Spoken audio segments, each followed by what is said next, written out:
Oi, pessoal.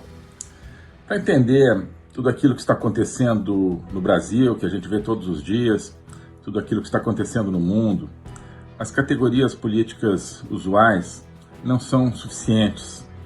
A gente precisa de um enfoque que coloque em pauta o verdadeiro espaço da disputa política, da disputa pelo poder, que é, no fundo, a nossa mentalidade, o nosso pensamento, e entender a partir disso as novas estruturas de poder no Brasil e no mundo. Essa é a proposta da Academia Folha Política, onde eu ofereço o meu curso de Logopolítica e onde você encontra também toda uma série de outros materiais, como a Agenda 2030, que é um programa semanal de análise da atualidade, e várias outras iniciativas, algumas que já estão lá e outras que estão por vir. Por isso, nesses dias agora, eu queria te convidar para se inscrever, se tornar membro desse projeto, que é um projeto de construção de um conhecimento sobre a realidade do poder, como entender, como resistir a um poder avassalador que está tentando dominar a nossa própria maneira de viver e maneira de pensar. Então, você pode aproveitar agora, nesses dias de carnaval, a promoção da Academia Folha Política. Nessa promoção, você, com R$ 336, adquire a anuidade completa da Academia Folha Política, com todo esse conteúdo que eu mencionei, o curso de Logopolítica, Agenda 2030 e vários outros materiais, inclusive materiais que vão ser introduzidos ao longo desse ano. Tá? Então, para entrar nesse projeto com essas condições especiais, R$ 336 por ano, para ser membro dessa academia, basta clicar aqui na descrição, no link, e entrar nessa aventura de conhecimento e de transformação. Tá bom? Um abraço. Então, existe uma OTAN das trevas a ser enfrentada, né? Essa OTAN das trevas é que está por toda parte, né? Está aí na insegurança, no crime organizado, no terrorismo, chegando nas nossas beiras aqui. Nessa semana na Colômbia, houve uma crise gigantesca, que foi pouco noticiada porque a gente tinha as notícias do Brasil, né? Mas o Gustavo Petro, presidente da Colômbia, de extrema esquerda, eleito provavelmente com ajuda russa, com dinheiro russo, inclusive, com dinheiro do narcotráfico, como já tem vindo mais ou menos à luz. Gustavo Petro, bom, vocês sabem a história dele, né? Ele era membro de um movimento guerrilheiro nos anos 80. Esse movimento guerrilheiro, nesse dia, aparentemente sem a participação dele, mas ele era do movimento, o M19, né? Invadiu a Suprema Corte colombiana, matou 11 juízes da Suprema Corte colombiana, em 1987, por aí, né? Porque era um movimento revolucionário ligado à droga, né? Ou seja, revolução socialista com o narcotráfico, com o crime organizado, né? Já naquele momento, depois isso se ampliou, essa aliança.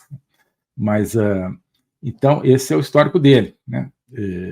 Fazer parte desse tipo de movimento. Agora, a Suprema Corte lá, né, que é diferente de outros lugares, a Colômbia está dando trabalho a ele, cumprido o papel de uma Suprema Corte, que é não deixar um executivo implementar um sistema de crime organizado no seu país, né? Tem uma resistência verdadeira no Congresso e uma resistência verdadeira a isso na Suprema Corte. O que o Petro fez? Ele mandou os cupinchas dele lá, uma espécie de black bloc e tal, atacarem a Suprema Corte, né? Ele tem um certo histórico e uma certa experiência nisso aí. Não conseguiram invadir, mas deram uma boa amedrontada lá nos ministros da Suprema Corte, que tiveram que ser evacuados de helicóptero, né?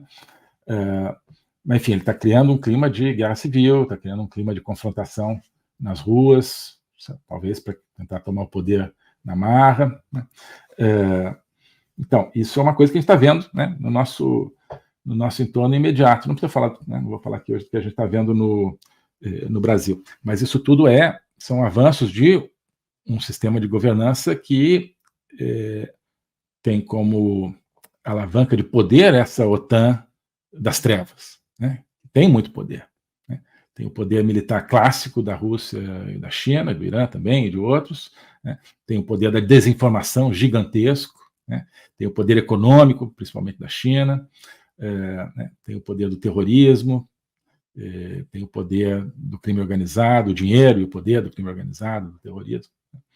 É a OTAN das trevas que está nos atacando, né? Está nos atacando todos os dias, e, em cada esquina, né? E está dentro da nossa cabeça e está, né, puxando pessoas aí né, que se convertem a isso através mas o nacionalismo é que conta, você é nacionalista e tal. Então o Putin e o Fidel Castro é que são legais. O nacional-bolchevismo tropical. E tudo isso nesse clima de carnaval, que é, portanto, aqui mais uma vez a imagem de uma desmoralização completa, a criação de uma amoralidade, como eu falei outro dia, né, de uma ausência de bússola moral. Então, quando você não tem bússola moral, você vai pela bússola do poder. Basicamente é isso que eles estão fazendo. Tá bom? Falei bastante aqui. Mas, bom, vamos então para a nossa... É isso por hoje. Vamos aqui para a nossa conversa, tá bom? Aqui no chat. Então, aqui a Elizabeth Glitch dando boa noite, Marcelo Rodrigues dando boa noite também, Maurício Koga, Rogéria Maria, boa noite, meu eterno ministro. Muito obrigado, Rogério. Boa noite para você. Diz a Rogéria, que grande tristeza e sem esperança no destino do nosso Brasil. Pois sem esperança, sobretudo, se a gente não enxergar onde é que está a esperança, né? Onde ela não está, né? Melhor dizendo. Para saber onde está a esperança, tem que saber onde ela não está. Ela não está, né, na corrente nacionalista simpática aos totalitários russos, chineses, simpática Fidel Castro, não está aí. Né? Não está aí. Dizer assim, fulano de tal, ele é muito legal porque ele é comunista, mas ele é nacionalista. Não, né? Não, ele é comunista. Tá? Ou seja, ele quer um processo revolucionário, quer mudar a estrutura de poder, ele usa o que for preciso, o que tiver na mão para mudar a estrutura de poder, inclusive, né, a cenoura aí do nacionalismo para atrair algumas pessoas. Bom, Pedro Luiz está aqui, dando boa noite. Maurício Koga, dizendo, sem alta cultura e fé em Nosso Senhor Jesus Cristo, como disse o professor Olavo de Carvalho, sem chance. Claro, também acho. Eu também acho. Né? Sem cultura e sem fé em Cristo. Né? Não é qualquer fé. Né? Não tem chance. Eu também acho. Mas tem gente, não, mas vem cá, você tem que... Pergunta muito frequente. Tem que misturar religião. Olha só, a fé que as pessoas que têm fé têm é fundamental na sua vida, né? E é, no fundo, aquilo que dá esperança, que dá uma estrutura para resistir à adversidade. Você pode ter esse tipo de esperança, esse tipo de estrutura, sem ter aquela fé, mas é mais difícil e é uma coisa incompleta, porque o ataque, né, dessa grande OTAN das trevas, parte dele é reduzir o homem simplesmente à sua materialidade, ao seu utilitarismo imediato.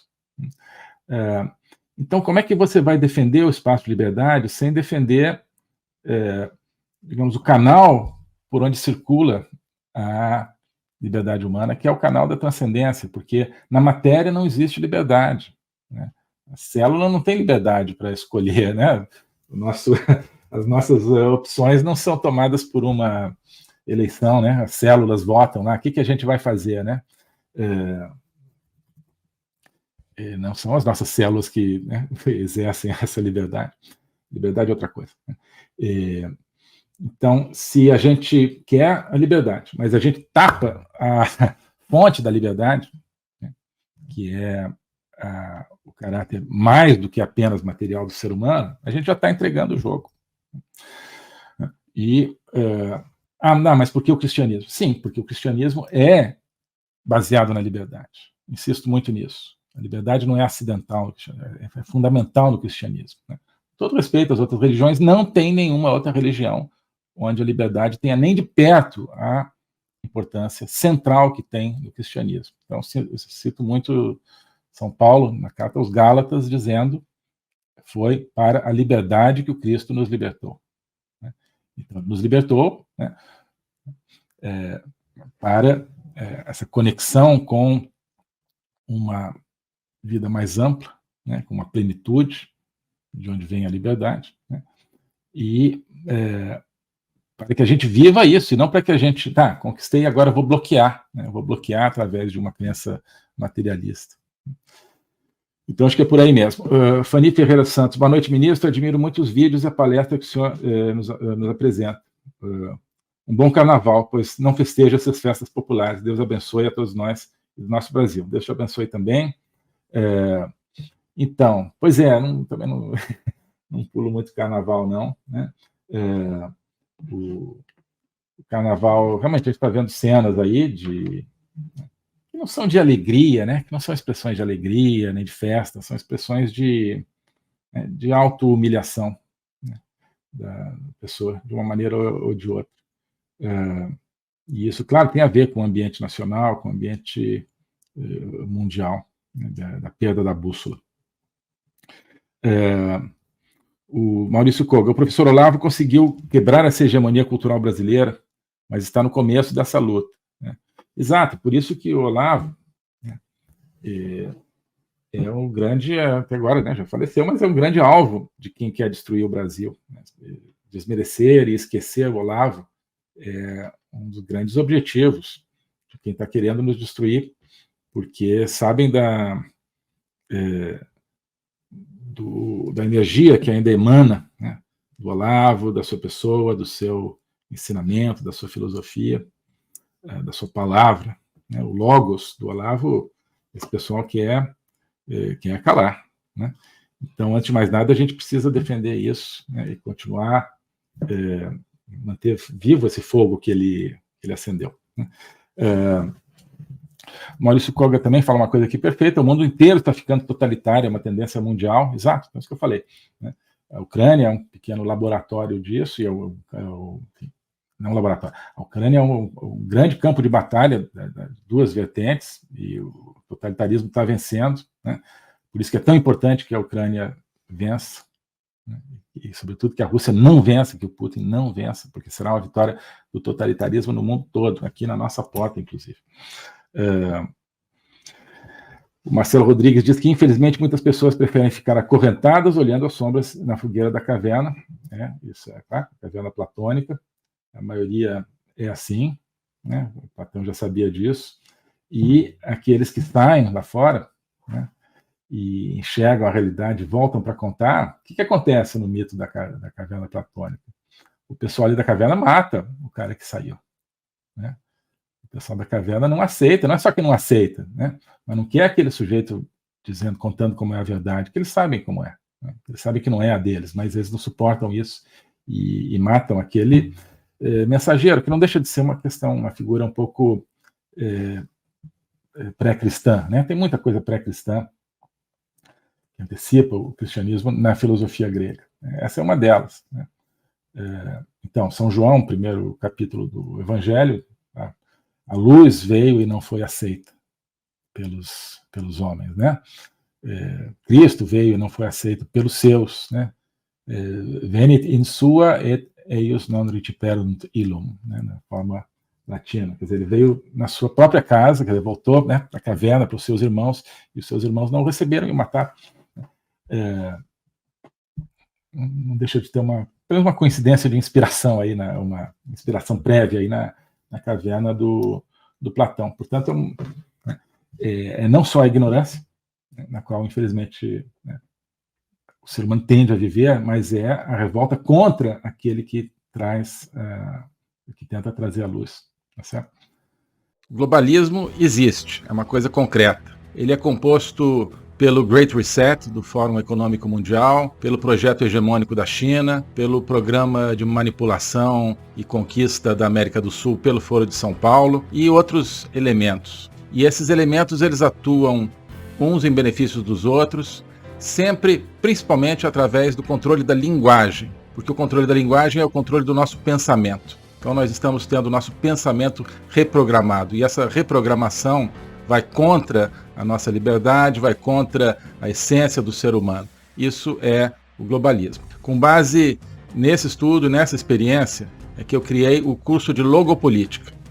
Toda semana eu dou aulas sobre geopolítica, literatura, filosofia, cultura de um modo geral, tudo isso em conjunto formando um espaço de conhecimento que eu denomino a logopolítica, para nós não apenas entendermos a ameaça do globalismo, mas podermos nos contrapor a ela. Se você quiser entrar nesse projeto de conhecer o globalismo e enfrentar o globalismo, clique aqui.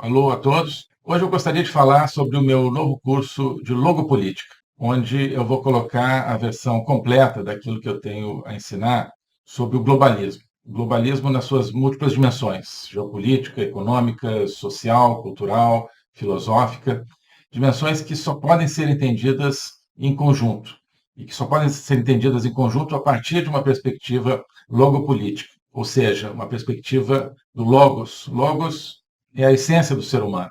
É a racionalidade, mas é também a linguagem e a capacidade de se comunicar e de sentir a transcendência. E essa essência do ser humano está ameaçada e, por isso, a gente precisa entendê-la numa perspectiva logopolítica, portanto, política, ou seja, que tem a ver com a discussão do destino, com a luta pelo destino. Portanto, logopolítica diz respeito à luta e ao combate pelo futuro da humanidade, pela essência do ser humano, que está ameaçada justamente pelo globalismo. Ensinar isso, para mim, é uma missão que eu quero compartilhar com vocês, é uma aventura intelectual para a qual eu quero convidar vocês, uma aventura que é fundamental para que possamos participar da luta justamente por um mundo verdadeiro, por um mundo autêntico, por um mundo que preserve a essência do ser humano, um destino de uma humanidade livre, de uma humanidade aberta justamente ao logos e a toda a sua complexidade. Nesse curso você vai entender esses grandes combates, quais são as ideias que estão por trás daquilo que ameaça essa essência do ser humano, as grandes ideias que estão se confrontando, quais são as ideias que precisam ser mobilizadas justamente para a defesa, para a preservação dessa nossa essência. Portanto, é preciso entender as discussões filosóficas que não são puramente abstratas, que têm a ver, que têm efeitos diretos na nossa vida diária. Então, quando nós vemos os fenômenos da inflação, da guerra, da carestia, de várias carências no mundo de hoje, nós estamos diante, no fundo, de processos que têm a ver com as ideias. São as ideias por trás desses processos que determinam a sua problemática. Então, essa concepção de um ser humano sem essência, sem transcendência, que nós vemos hoje na nossa sociedade, essa concepção é que tem consequências dramáticas, inclusive na nossa vida material. Atrás dessa concepção existe um projeto de controle total, um projeto totalitário, de domínio. É por causa disso que nós assistimos hoje a fenômenos que nos parecem caóticos, que nos parecem desconectados, mas que vão acabando com a nossa liberdade, vão desestruturando a nossa sociedade, fazendo com que nós vivamos, mesmo dentro de países teoricamente democráticos, cada vez mais dentro de uma sociedade de controle. Então, nós hoje temos, você certamente tem, dificuldade de entender o que está acontecendo no mundo. Isso é decorrente justamente de visões parciais, que eu vou procurar cobrir e conectar. Então, não adianta entender apenas economia, apenas conflitos militares, ou apenas algumas questões sociais. É preciso entender as ideias que querem dominar o mundo e as ideias que precisam ser resgatadas para que nós preservemos a liberdade do mundo.